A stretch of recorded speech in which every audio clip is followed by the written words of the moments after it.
오늘 함께 상고하실 말씀의 제목은 지치고 낙심되며 실망되십니까? 입니다. 여러분도 지칠 때가 있으십니까? 네. 저하고 비슷하시네요. 낙심될 때가 있으십니까? 저도 마찬가지입니다. 실망되실 때가 있습니까? 언제 그렇습니까? 수시로 그렇습니까? 제가 과거에 질병으로 고통받는 한 형제를 알았습니다. 그 형제는 병의 진행 상태를 알기 위해 정기적으로 병원에서 MRI, 혈액검사 등을 받아야 했습니다. 혹시 여러분도 그런 경험 있으십니까? 병원에 갈 때마다 긴장됩니다. 3개월에 한 번, 6개월에 한 번 갈 때마다 긴장됩니다.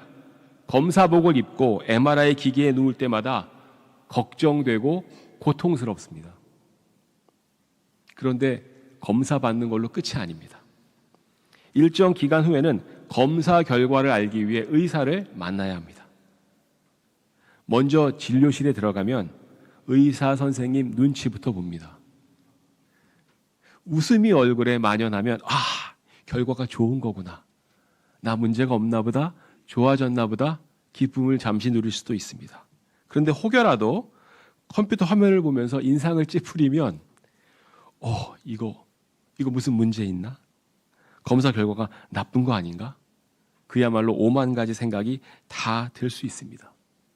무슨 이야기를 해야 되지? 난 뭘 준비해야 되지? 내가 숨겨둔 비상금은 어떻게 해야 되지? 여러 가지 생각이 들 수 있습니다. 일각이 여삼추라는 말은 아마 이때 사용하기 좋은 말 같습니다. 일각이란 말은 보통 15분을 이야기하고 여삼추란 말은 3번의 가을과 같다는 것이니까 15분이 3년처럼 길게 느껴진다는 이 말은 정말 이때 딱 사용하기 좋은 말일 것입니다. 아마 여러분 중에는 이런 경험을 해보신 분도 계실 겁니다. 아마 한 번도 안 하셨으면 아마 곧 하실지도 모릅니다. 만약 결과가 나쁘고 호전이 없으면 우리 마음은 어떻습니까? 의사 선생님이 결과가 더 나빠졌네요. 이전과 동일한데요. 그러면 듣는 우리의 마음은 어떻습니까? 기쁠까요? 하나님 곁에 빨리 갈 수 있구나. 행복할까요? 아마 그렇게 믿음이 훌륭하신 분도 계시겠지만 대부분의 우리 마음은 낙심되고 실망될 것입니다. 병으로 인해 몸과 마음이 지친 상황이라면 그 낙심과 실망은 훨씬 더 크고 훨씬 우리에게 많은 피해를 입힐 것입니다. 오늘 본문에서 특히 28절에서 이스라엘 백성이 낙심하는 이야기가 나옵니다. 먼저 본문에서 이스라엘 백성들이 도대체 왜 낙심하는지, 어떤 이유로 낙심하는지를 좀 살펴보고 낙심과 관련된 것들이 뭐가 있는지, 우리가 조심해야 될 건 뭔지를 좀 같이 상기해 보고자 합니다. 자, 오늘 본문에 나오는 이스라엘 백성들은 어떤 이스라엘 백성들입니까? 이스라엘 백성들이 이집트에서 기적적인 하나님의 방법으로 탈출했습니다. 그냥 탈출한 것이 아니라 기적적인 방법으로 탈출합니다. 파라오는 끝까지 내보내지 않으려고 했고 하나님께서는 다양한 재앙을 그들에게 내려서 이스라엘 백성을 가도록 하게 만드셨습니다.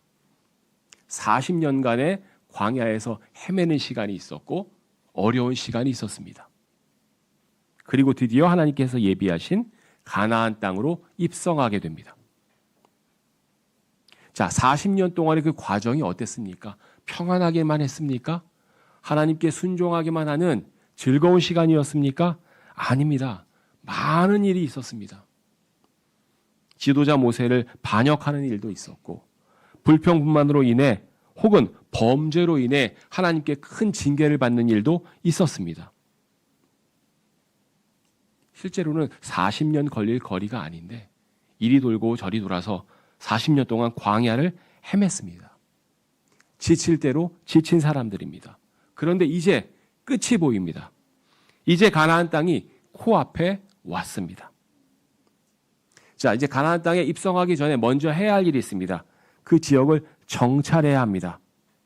그래서 이스라엘 각 지파에서 한 명씩, 그래서 모두 12명을 선발하게 되죠. 신명기 1장 22절에 그 내용이 나왔습니다. 한번 읽어볼까요? 신명기 1장 22절 말씀입니다. 시작.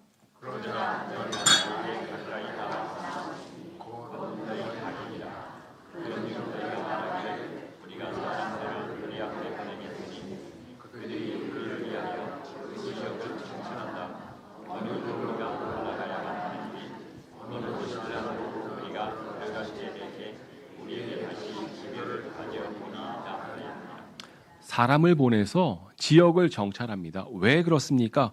어느 길로 올라가야만 할지, 어느 도시들 안으로 우리가 들어가야 할지 알고 싶었기 때문입니다.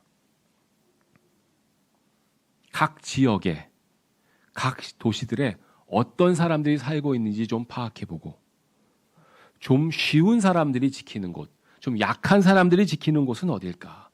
좀 공격하기 좋은 지역이 있는 곳은 어딜까? 인간의 지혜를 짜내기 시작합니다. 아마 모든 지혜를 짜내서 방법을 강구했을 것입니다. 편안하고 쉬운 상황이 아니라 지치고 절박하고 어려운 상황이었기 때문에 어떻게 해서든지 쉽게 해결할 수 있는 방법을 추구했습니다. 신명기 1장 23절 24절에 보면 구체적으로 어떻게 정찰하게 되는지 한 번 더 설명하고 있습니다. 같이 읽어볼까요? 시작.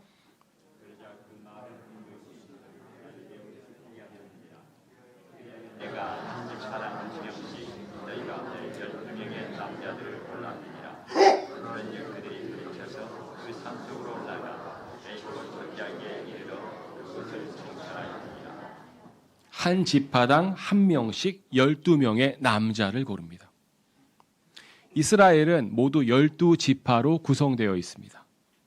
각 지파에서 한 명씩 12명의 남자를 골랐습니다. 인간의 모든 방법과 지혜를 총동원한 결과입니다. 어떤 남자를 골랐을까요? 아마 건강하고 건장하고 지혜도 많고 지략도 있고 두려움도 없을 법한 그런 12명의 남자를 골랐을 것입니다. 그리고 그들을 보내서 해당 지역을 정찰하도록 합니다. 이 12명의 마음은 기대로 설렜을 것입니다. 하나님께서 여기까지 오라고 준비해 주신 땅입니다. 하나님께서 친히 가라고 준비해 주신 땅입니다. 아마 무주공산, 주인 없는 땅은 아닐지라도 점령하기 쉬운 사람들 혹은 점령하기 쉬운 그런 지형을 갖고 있을 것이라고 조심스럽게 예측했을 것입니다. 신명기 1장 25절에 보면 이어서 이런 내용이 나옵니다. 같이 읽어볼까요? 시작.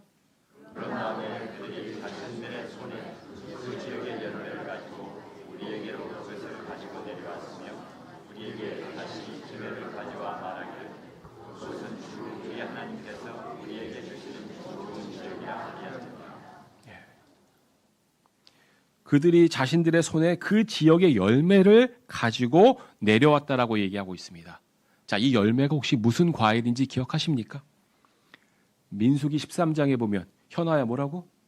혹시 알고 있나요? 네, 포도죠, 포도. 포도가 근데 얼마나 컸어요? 엄청 컸어요. 한 송이를 두 명이 지팡이에 꿰어가지고 메고 왔다라고 민수기 13장에 기록되어 있습니다. 저는 사실 요즘 거봉 포도나 샤인머스켓을 보기 전에는 그렇게 큰 포도가 있을지 상상조차 못했는데 거봉 포도나 샤인머스켓을 보면 더 큰 포도도 있을 수 있겠구나라는 생각을 하게 됩니다. 민수기 13장에 보면 포도들 한 송이가 달린 가지 하나를 두 사람이 지팡이에 걸어서 가져왔다라고 말씀하고 있습니다. 얼마나 무거웠든지 두 사람이 지팡이에 꿰어서 가지고 왔다고 합니다. 그리고 하나님께서 약속하신 대로 젖과 꿀이 흐르는 땅임을 보고했습니다. 주 하나님께서 이스라엘 백성에게 주시는 좋은 지역이라고 확인하고 있습니다. 그런데 12명 중에 갈렙이라는 사람 한 명을 제외하고는 젖과 꿀이 흐르는 땅이고 큰 과일이 있고 먹을 것 걱정 안 하는 곳인 건 맞는데 거기에 있는 백성들이 문제라고 합니다. 그 백성이 우리보다 크고 강하기 때문에 올라갈 수 없다고 두려움에 떨며 이야기합니다. 민수기 13장 31절 말씀을 같이 한번 읽어볼까요? 민수기 13장 31절 말씀입니다. 시작.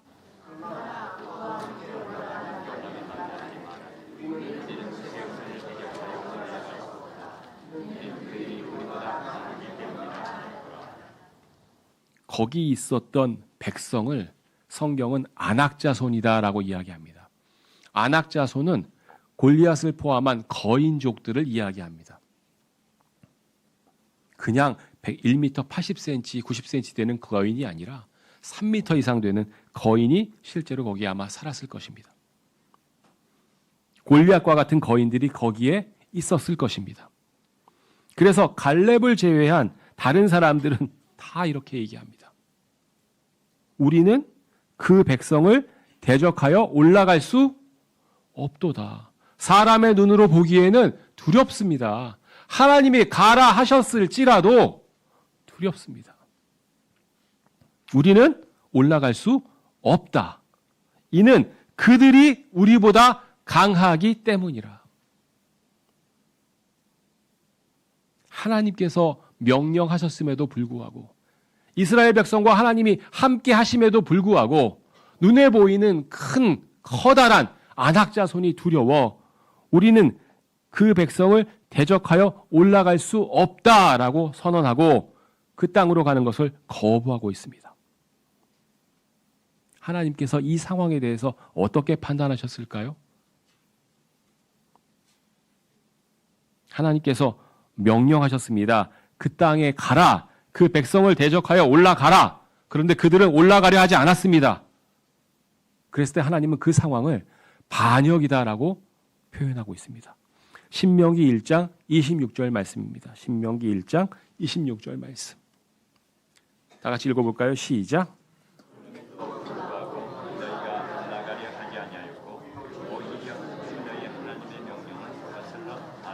하나님의 명령을 거슬렀다고 성경은 이야기하고 있고 그것을 반역이라고 이야기하고 있습니다. 상황을 보고 인간의 지혜와 상식으로 거부한 사건을 하나님께서는 반역이라고 명명하고 있습니다. 왜 그렇습니까? 하나님의 명령을 거슬렀기 때문입니다. 하나님의 명령을 거부한 것은 하나님 보시기에 반역인 것입니다. 그리고 이어서 말합니다. 신명기 1장 27절 말씀 읽어보겠습니다. 시작. 그러고 나서 너희가 너희의 장막들 안에서 불평하여 이같이 말하였느니라. 주께서 우리를 징후하실 까닭에 주께서 아모리족들의 손 안에 우리를 넘기시어 우리를 멸하시려고 이집트 지역에서 우리를 데리고 나오셨도다. 그리고 심지어 불평을 했다고 이야기합니다. 불평에서 끝나지 않습니다. 오해도 합니다. 주님께서 우리를 어떻게 하신다고요? 증오하신 까닭에, 미워하신 까닭에. 그래서 우리를 멸하고자 하신다. 우리를 없애고자 하신다. 여러분 성경의 이 이야기들을 알고 계시잖아요. 결국 이스라엘 백성들은 가나안 땅에 들어가죠.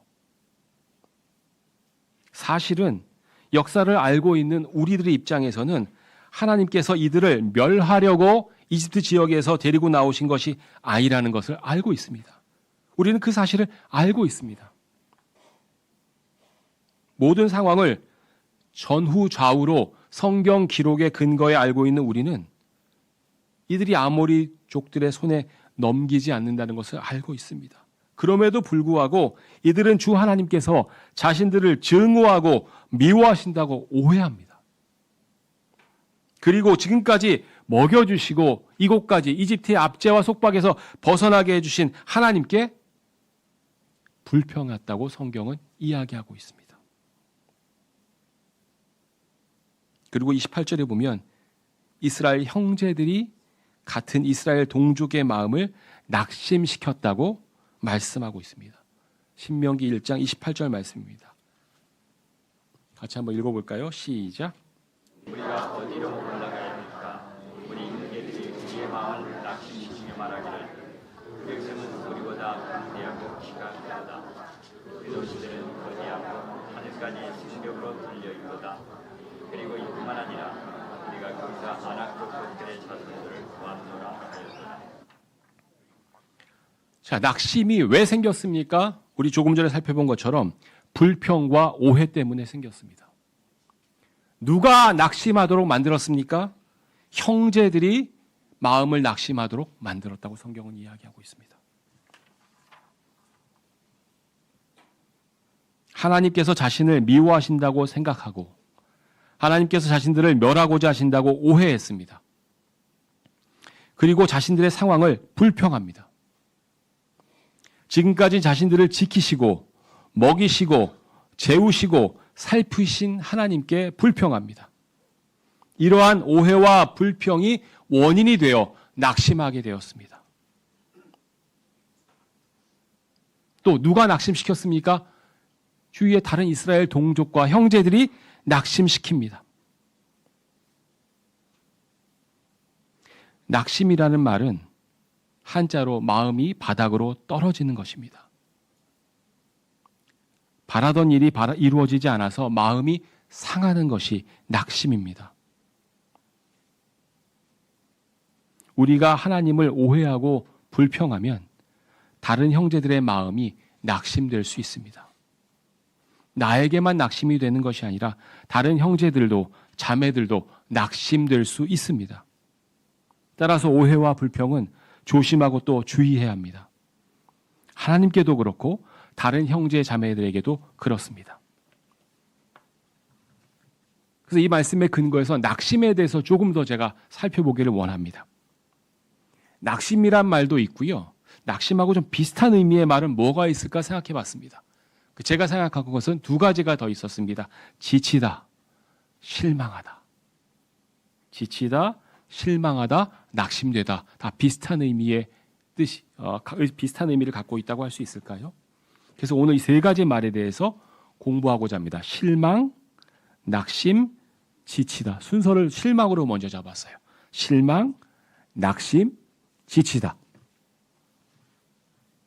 오늘 성경의 근거에서 여러분들은 도대체 뭘 실망해야 되는가? 하나님께서 우리가 낙심하길 원하시는가? 낙심하지 않길 원하시는가? 하나님께서 우리가 지치기를 원하시는가? 지치지 않기를 원하시는가에 대해 다시 한번 생각해보는 계기가 되기를 바랍니다. 먼저 실망에 대해서 살펴보고자 합니다. 실망에 관해서 드리는 이 말씀의 소제목을 저는 이렇게 잡았습니다. 실망하십시오. 이상하죠? 실망하지 말라고 해야 할 텐데 성경에 실망하지 마세요. 이런 말이 있을까요? 없을까요? 저는 못 찾았어요. 오히려 실망하게 하는 것이 있다. 이런 말씀 찾았어요. 도대체 무엇이 우리를 실망하게 할까요? 첫 번째, 시편 40편 12절 말씀입니다. 시편 40편 12절 말씀. 같이 한번 읽어볼까요? 시작.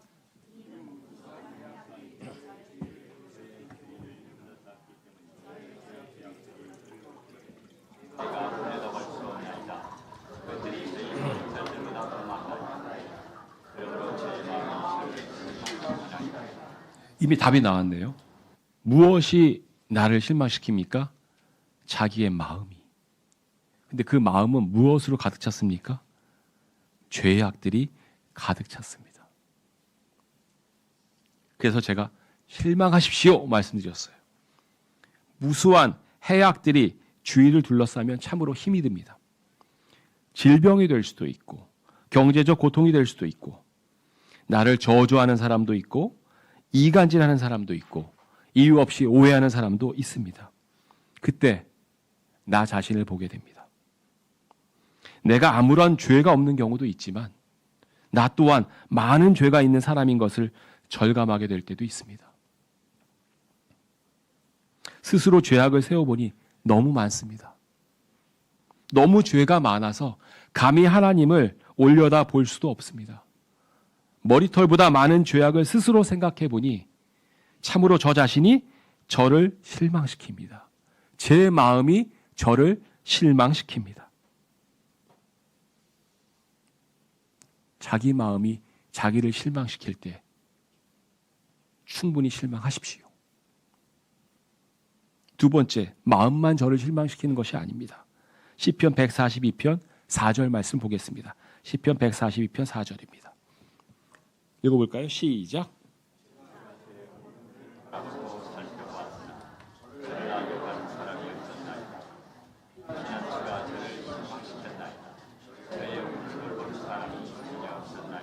시편 이 말씀은 다윗이 아마 아들 압살롬에게 쫓겨다니면서 썼던 시인지도 모릅니다.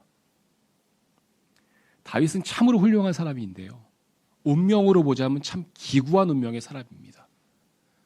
아들이 아버지를 죽이겠다고 칼들고 쫓아다니는 그 쫓겨다니는 아버지의 심정은 어땠을까요? 죽지 못해 사는 거 아니었을까요? 갈 데가 없습니다. 자기 왕으로 있을 때는 그렇게 다 잘하더니만 쫓겨다니다 보니까 아무도 자기 알아주지 않습니다. 아무도 자기에게 피난처를 제공하지 않습니다. 그 배신감은 어떨까요? 알려고 하는 사람도 없고 피난처조차 자기를 실망시켰다고 이야기하고 있습니다. 자기의 혼을 돌보는 사람이 전혀 없었다고 이야기하고 있습니다.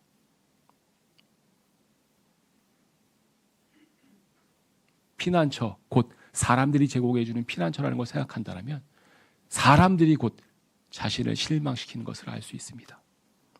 세상의 사람들이, 세상의 악인들이 저를 괴롭힙니다. 아무도 저를 제대로 알려고 하는 사람이 없습니다. 믿을 만한 사람, 피난처라고 생각한 사람들이 저를 실망시키고 배신합니다. 나를 이해해주고 따뜻하게 위로해주는 사람이 전혀 없는 것 같습니다. 성경은 사람들이, 특히 믿었던 사람들이 실망시킨다고 말씀하고 있습니다. 그러면 우리는 어떻게 해야 합니까? 실망하십시오. 자신의 마음과 속에 선한 것이 없고 죄악으로 가득 차 있다는 사실을 인정하시고 여러분의 마음으로 인해 실망하십시오. 사람은 모두 죄인입니다. 사람이라는 한계를 인정하고 사람을 의지하거나 사람을 피난처로 삼지 마십시오. 사람의 본성을 인정하시고 실망하십시오. 안타깝게도 실망하라는 단어에 관해서 성경은 철저히 실망하라고 이야기하고 있습니다. 나 자신을 보거나 다른 사람을 의지하면 실망할 수밖에 없습니다. 그러면 누구를 봐야 합니까? 누구를 의지해야 합니까? 주 예수 그리스도를 볼 때만 실망하지 않을 수 있습니다.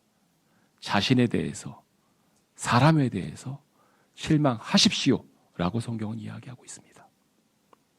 두 번째로 우리는 낙심에 대해서 살펴보고자 합니다. 저는 소제목을 이렇게 잡았습니다. 낙심하지 마십시오. 이거는 낙심하십시오 아닙니다. 낙심하지 마십시오. 상황이 어렵고 힘들어서 낙심이 될 때가 있으십니까? 낙심하지 마십시오. 거대한 안악자손만 보일 때, 강성한 성벽만 보일 때에도 낙심하지 마십시오. 상황이 너무나 어렵고 내가 스스로 할 수 있는 것이 아무것도 없을지라도 낙심하지 마십시오. 그러면 구체적으로 우리는 언제 낙심하지 말아야 할까요? 첫째로 성경은 환난들이 있어도 낙심하지 말라고 말씀하고 있습니다. 환난들, 어려움, 고난들이 있어도 낙심하지 말라고 성경은 말씀하고 있습니다. 에베소서 3장 13절 말씀입니다. 에베소서 3장 13절. 같이 읽어볼까요? 시작.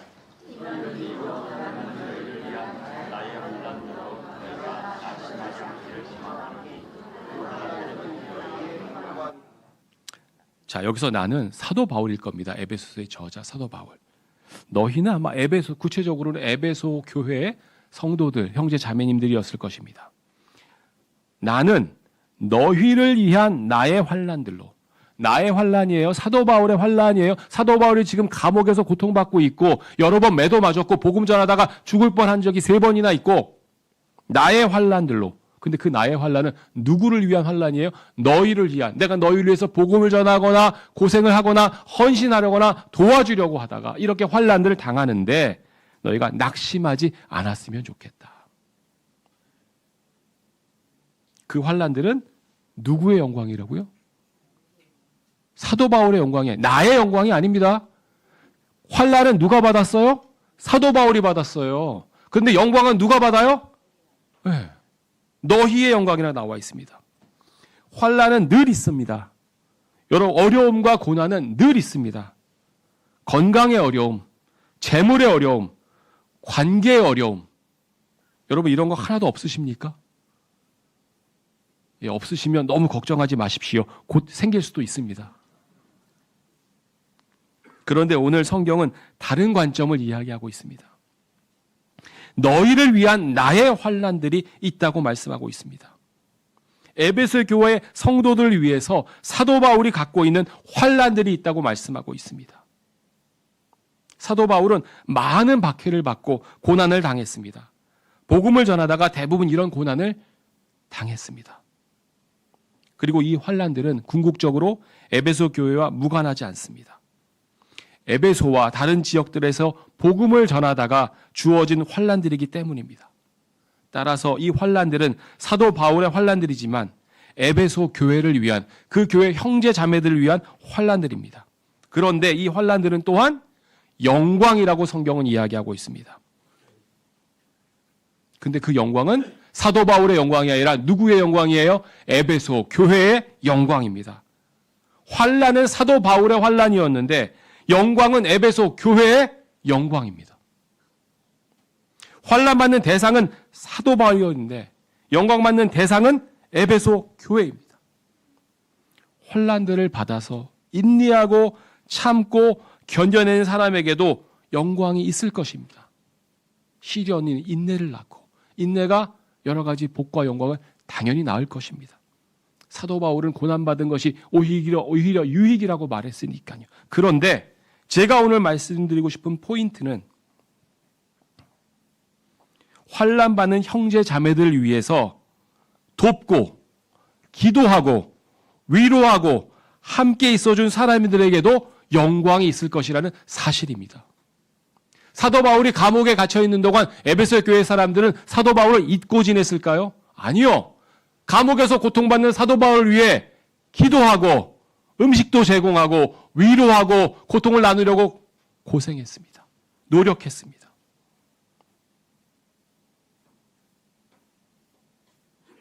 영광을 우리에게 주시고자 하는 하나님의 노력에 열정에 감사드립니다.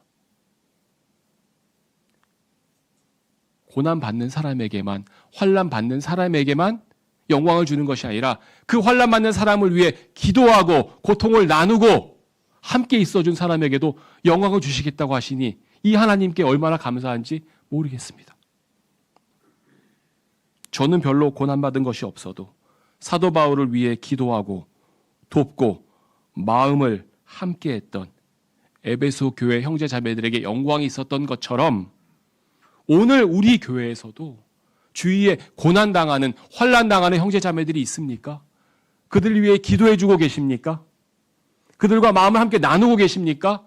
동감해주고 있습니까? 만약에 여러분께서 함께 위로하고 함께 사랑을 나누고 함께 공감하고 함께 하셨다면 오늘 성경은 여러분에게도 영광이 있을 것이라고 이야기하고 있습니다. 그리고 잊지 말아야 할 것이 있습니다. 주위의 형제 자매들의 고통과 환난들을 함께 공감해주고 이해해주고 기도해주고 관심 가져줄 때 낙심하지 마십시오. 성경도 낙심하지 말라고 합니다. 저는 그 형제 자매들을 위해서 애쓰고 기도하고 희생했는데 때로는 오해를 받는 경우도 있습니다. 때로는 구설수를 받는 경우도 있습니다. 때로는 와전되어서 불필요한 어려움을 겪는 경우도 있습니다. 그러면 어떤 마음이 듭니까? 나는 그 형제 자매를 위해 순수한 마음으로 돕고자 하고 관심 가져주고 어려움을 같이 나눠주고자 했는데, 그래서 같이 기도해 주었는데 들리는 것이 비난과 불평이라면 어떤 마음이 드십니까? 그냥 안 하고 말지, 이거 아닌가요? 그런데 성경은 안 하고 말지 하지 말라고 하십니다. 낙심하지 말라고 하십니다. 그만두거나 포기하지 말라고 하십니다. 왜냐하면 우리에게도 동일한 영광이 있기 때문입니다. 환난을 당한 사람에게만 영광이 있는 것이 아니라 환난을 겪는 사람을 위해 함께 기도하고 애써주고 공감해 준 사람들, 이 사람들에게도 무엇이 있다고요? 영광이 있습니다. 또 성경은 주님의 꾸짖음을 받을 때 낙심하지 말라고 하십니다. 히브리서 12장 5절 말씀을 같이 한번 읽어볼까요? 시작.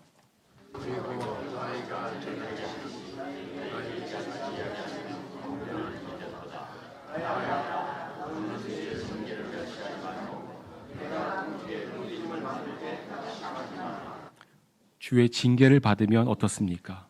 주님께 꾸짖음을 받을 때 어떻습니까? 내가 잘못해서 부모님께 꾸짖음을 받으면 어떻습니까? 보통 자책하게 됩니다. 나 스스로가 원망스럽습니다. 이것밖에 안 되는 내가 한탄스럽습니다. 그래서 낙심하게 됩니다. 하나님께 꾸짖음 받을 때 우리는 어떻게 해야 합니까? 기억하십시오. 사랑하지 않으면 징계도 없고 꾸짖음도 없습니다. 김영규 목사님이 늘 많이 들려주시는 예화예요. 길을 걸어가는데 아이들 둘이 막 싸우고 있어요. 한 어른이 나타나더니 한 아이만 꾸짖음 막 하는 거예요. 꾸짖으라면 지나가던 사람이 이상하잖아요. 왜 둘 다 잘못했고 둘 다 싸우는데 왜 한 명에게만 꾸짖습니까? 왜 한 명에게만 꾸지람을 합니까? 그러니까 그 사람이 뭐라고 대답했어요? 얘는 제 애거든요. 주님의 징계는 그분의 사랑하는 자녀에게만 해당이 됩니다. 히브리서 12장 6절 말씀입니다. 읽어볼까요? 히브리서 12장 6절. 시작.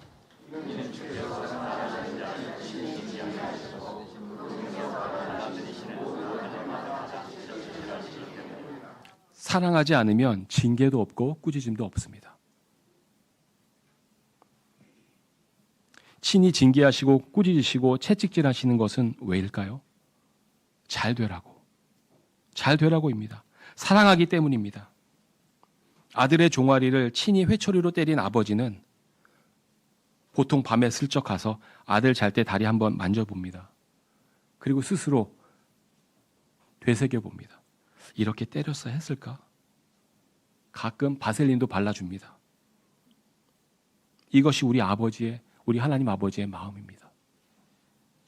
여러분이 잘못해서 실수해서 죄를 지어서 주님께 징계받고 꾸지람 받으시면 멸시하지 마시고 바로 잡으시기 바랍니다. 여러분을 사랑하시기 때문에 꾸지람 하시는 겁니다. 따라서 징계받고 꾸지람 받으면 낙심하지 마시고 마음을 새롭게 하시기 바랍니다. 그게 우리 아버지가 바라시는 거예요. 그런데 우리가 서로 낙심하게 해서는 안 된다는 점도 기억해야 합니다. 우리 교회에 보석과 같이 귀한 청년 형제들이 약 20명 있습니다. 저는 이들을 생각하면 가슴이 뜁니다. 이들을 어떻게 잘 인도할까? 잘 인도해서 주님의 귀한 군사로 키워낼 수 있을까? 그래서 이름이 기억나는 대로 기도합니다. 회장님 명단이 준비되면 꼭 저한테 주세요. 이름 놓고 기도하고 있는데 이들을 낙심하게 하면 안 된다고 성경에 나옵니다. 자녀들을 낙심하게 하면 안 된다고 성경에 나옵니다. 골로새서 3장 21절입니다. 같이 한번 읽어볼까요? 시작. 아버지들아 너희 자녀들이 무엇하도록 착하리 마라. 자, 1차적으로 아버지들에게 해당되는 말씀입니다. 여기 아버지들 계십니까? 아버지? 예. 어머니는 잠깐 생각을 놓으셔도 괜찮습니다. 아버지들은 자녀들이 낙심하게 해야 합니까? 낙심하지 말게 해야 합니까? 네. 자녀들이 낙심하지 않도록 하십시오. 굳이 그들이 분노하도록 자극하지 마십시오. 우리가 무심코 하는 말들이 그들을 분노하도록 만들 수 있습니다. 명절에 청년들이 제일 듣기 싫은 말이 무엇인지 아십니까? 그 말 듣기 싫어서 본가에 안 간다고 하는 청년들이 수두룩합니다. 무슨 말일까요? 결혼했니? 언제 할 거니? 취직은 했니? 다니는 회사는 월급은 얼마니?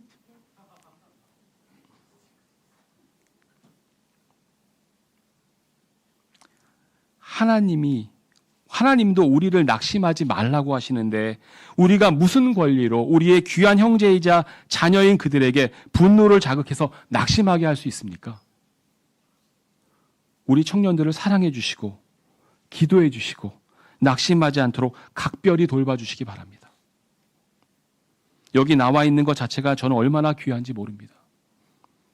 하나님의 말씀을 듣고 하나님께 감사함으로 예배드리겠다고 이 자리에 나와 있는 청년들이 저는 얼마나 귀한지 모릅니다. 이들을 분노하도록 자극하지 마시고 이들을 낙심하게 하지도 마시기 바랍니다. 마지막으로 저는 지치다에 대해서 좀 살펴보고 싶습니다. 그래서 소제목을 이렇게 말씀드리고 싶습니다. 지치지 마십시오. 육신을 입고 있는 우리는 늘 지칠 수 있습니다. 예수님도 지치셨습니다. 요한복음 4장 6절 말씀입니다. 같이 한번 읽어볼까요? 요한복음 4장 6절 시작.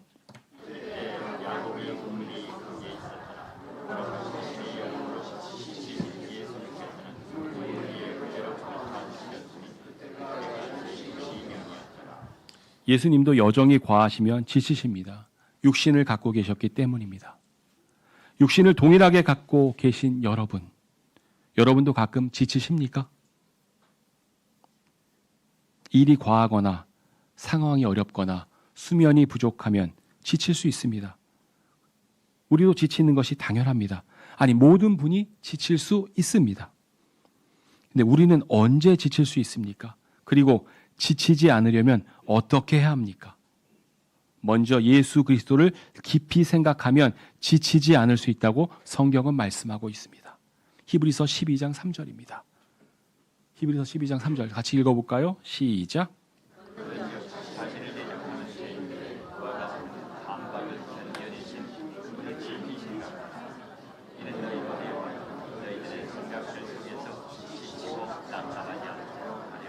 자, 무엇들 속에서 지친다라고 성경이 얘기하고 있습니까? 생각들 속에서. 여러분 생각이 많으십니까? 아니면 생각이 없으십니까? 사는 게 단순하십니까? 복잡하십니까? 성경은 우리가 생각들 속에서 지칠 수 있다고 이야기합니다. 이러면 어떻게 될까? 이게 좋을까? 저게 좋을까? 이렇게 할까? 저렇게 할까? 여러분도 생각들 많이 하십니까? 많은 생각들 속에서 성경은 지치고 낙담하지 말라고 이야기합니다. 지치고 낙담하는 것이 성경이 지향하는 모습은 아닙니다. 지치고 낙담하지 않으려면 어떻게 해야 합니까? 성경은 누구를 깊이 생각하라고 합니까? 그분을 깊이 생각하라. 여기서 그분은 누구일까요? 우리 주 예수 그리스도입니다. 이것이 성경 말씀입니다. 이렇게 하면 어찌 될까? 저렇게 하면 어찌 될까? 생각만 하시다가 돌아가실 지경 되시지 마시고 진짜로 생각해야 할 것을 깊이 생각하십시오. 그분을 생각하십시오. 자신을 대적하는 죄인들의 그와 같은 반박을 다 견뎌내신 분, 십자가에 달리기까지 부인하지도 않으시고 반박도 하지 않으신 분, 끝내 나를 사랑하셔서 십자가에 매달려 죽으신 분, 그분을 깊이 생각하라고 성경은 이야기하십니다. 생각을 대체하라는 겁니다. 많은 생각들, 잡생각들, 세상의 생각들, 죄악된 생각들 다 걷어내고 예수 그리스도를 깊이 생각하라는 말씀입니다. 내일 걱정, 먹고 살 걱정, 어제 일 걱정, 이런 걱정, 저런 걱정 그 생각들, 걱정들 속에서 지치고 낙담하지 않으시려거든 그분을 깊이 생각하십시오. 생각을 비우는 게 아닙니다. 그분을 깊이 생각하십시오. 그렇게 깊이 생각하면 좋은 결과가 있을 것입니다. 어떤 결과가 있을까요? 갈라디아서 6장 9절 말씀입니다. 갈라디아서 6장 9절 같이 한번 읽어볼까요? 시작.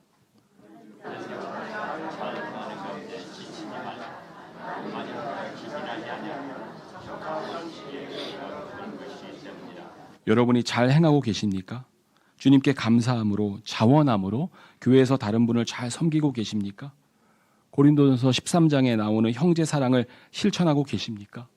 주 예수 그리스도를 진정 여러분의 주님으로 섬기고 계십니까? 그러면 지칠 필요 없습니다. 지치지 마십시오.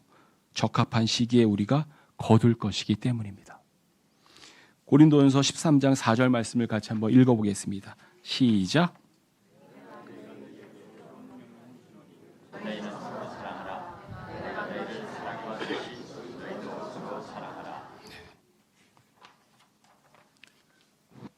고린도전서 13장에 나오는 말씀은 사랑에 관한 말씀입니다. 영어로는 체리티라고 되어 있습니다. 우리 성경에는 성도의 사랑이라고 번역했습니다. 그냥 사랑이 아니라 성도의 사랑이라고 번역했습니다. 저는 이 번역이 대단히 좋다고 생각합니다. 왜냐하면 이 사랑의 내용이 성도 간에 있는 사랑이라는 점을 분명하게 보여주고 있기 때문입니다. 성도 간에 생활하다 보면 여러 종류의 사람, 여러 종류의 상황을 맞닥뜨리게 됩니다.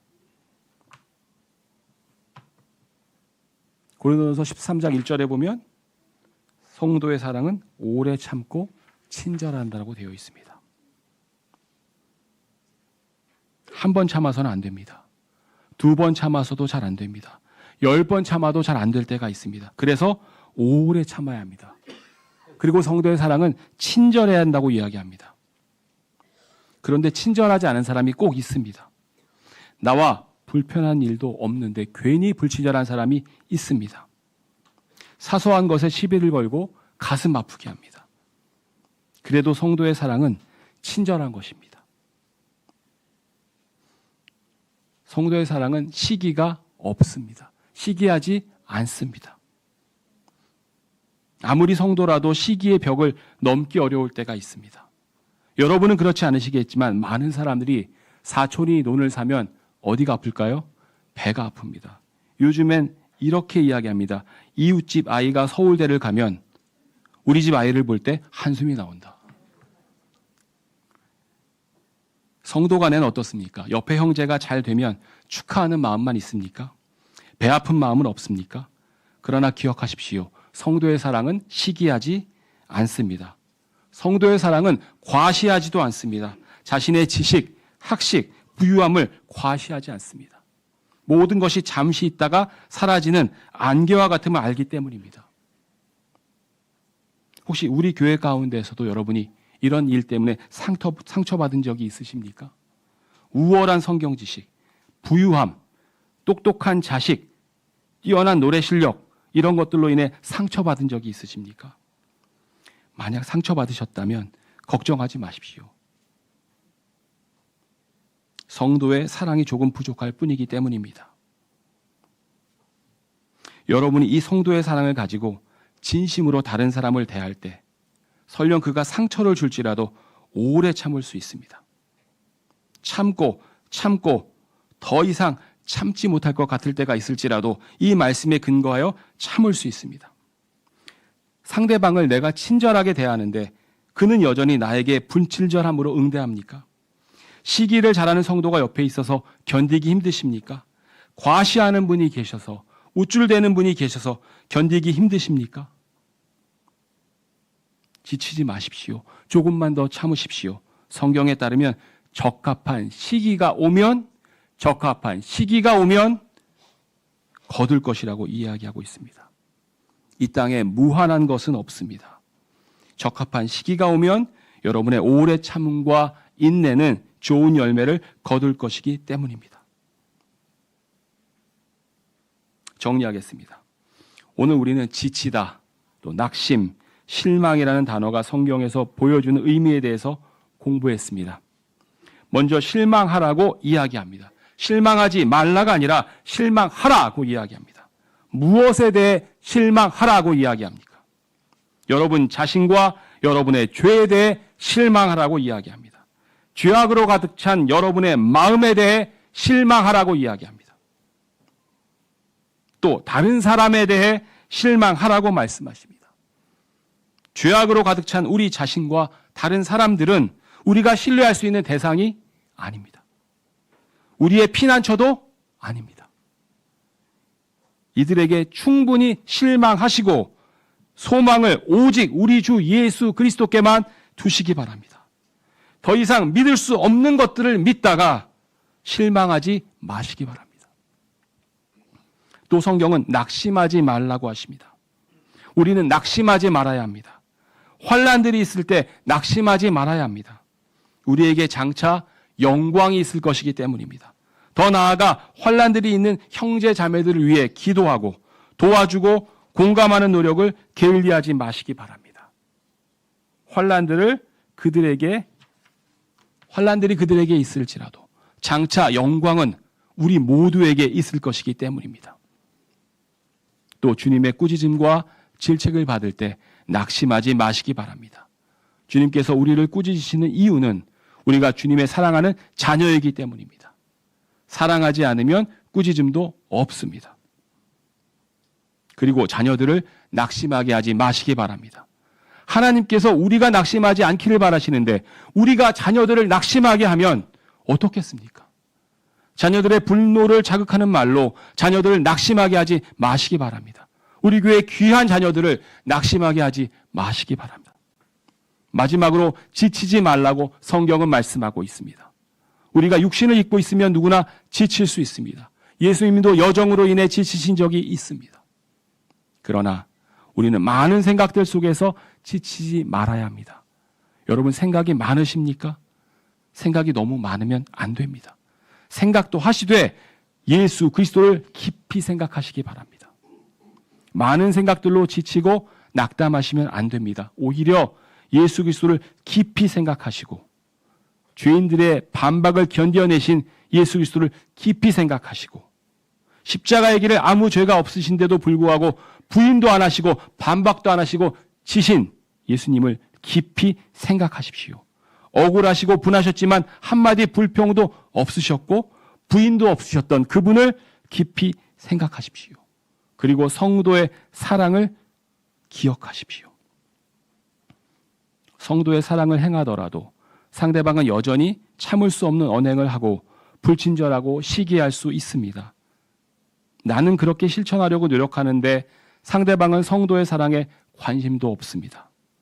오히려 스스로 과시하고 우쭐대고 교만합니다. 그때 어떻게 해야 합니까? 할 만큼 했다. 그만해야 합니까? 너무 지쳐서 아무것도 하지 말아야 합니까? 아닙니다. 성경은 기진하지 아니하면 지치지 아니하면 적합한 시기에 거둔다고 말씀하고 있습니다. 적합한 시기가 어느 시기인지 알 수 없습니다. 사람이 변해서 상황이 끝나는 것인지 개인의 인생의 끝인지 예수님이 다시 오실 때인지 알 수 없지만 적합한 시기에 거둘 것이라고 성경은 약속하고 있습니다.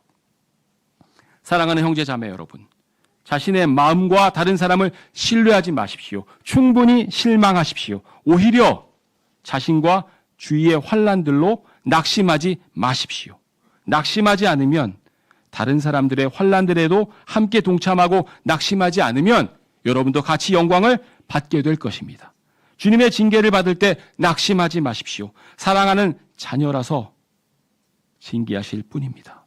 또 모든 아버지들은 자녀들을 낙심하게 하는 불필요한 언행을 삼가십시오. 마지막으로 지치지 마십시오. 선을 행할 때 지치지 마십시오. 예수 그리스도를 깊이 생각하시고 지치지 마십시오. 성도의 사랑을 행할 때 지치지 마십시오. 적합한 시기에 거둘 것입니까? 주님께서 보상하실 것입니다. 기도하시겠습니다.